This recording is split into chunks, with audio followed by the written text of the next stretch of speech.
Today we are going to discuss Indianness of Ezekiel's poetry. Ezekiel is a poet of varied experience.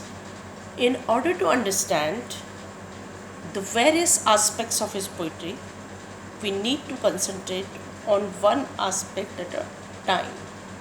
So today we will concentrate on the Indianness of his poetry. Right?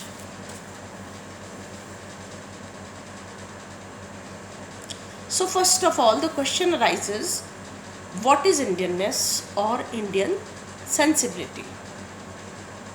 We will see or we will discuss the presence of self-consciousness, his portrayal of familiar Indian scenes, narration of typical Indian situations and Indian themes.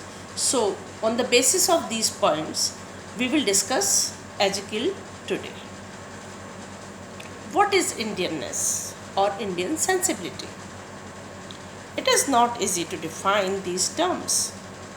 Superficially, we may relate Indianness to certain peculiar Indian images or Indian subject matter. But Indianness is much more complex.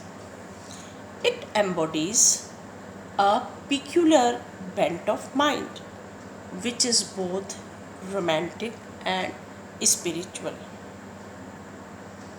Indian reality, to quote S.C. Herrick's, Indian reality exists in a sort of liminal region where the margin of time and eternity, concrete and abstract, void and vision, word and symbol merge paradoxically and perplexingly one into the other.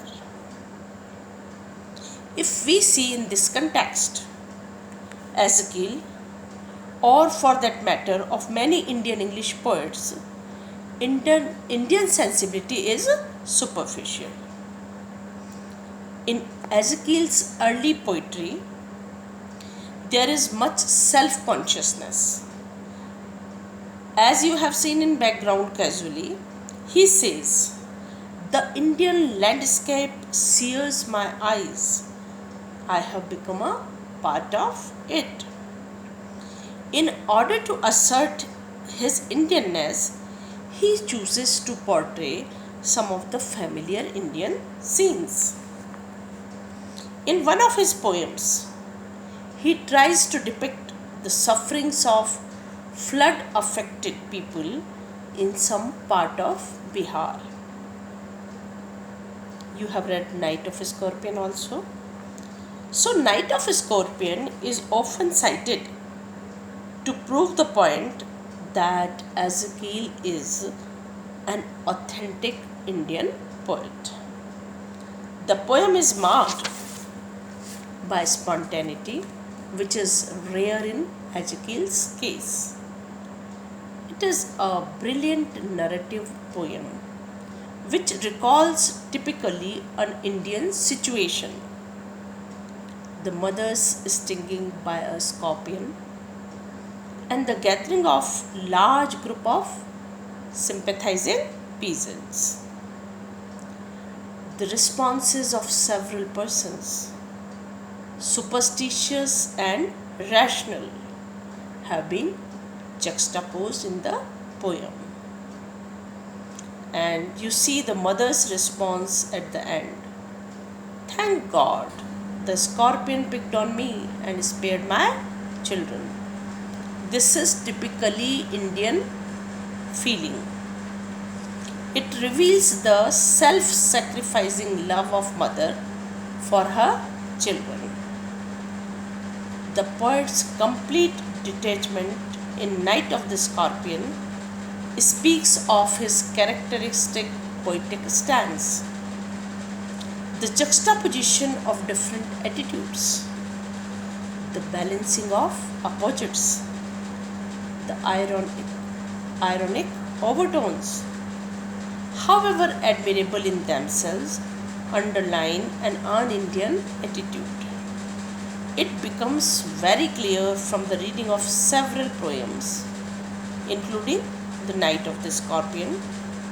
The Ezekiel may choose to deal with typical Indian themes, but his attitude is basically Western. No doubt, his poetry has an abundance of Indian images, yet still it remains un-Indian sometimes. It avoids the inwardness, the sentimental, the romantic, the grandiose.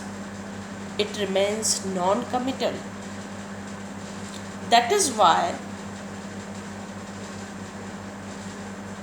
if we compare him with Eliot and Ezra Pound, we see that he has some influence of these poets.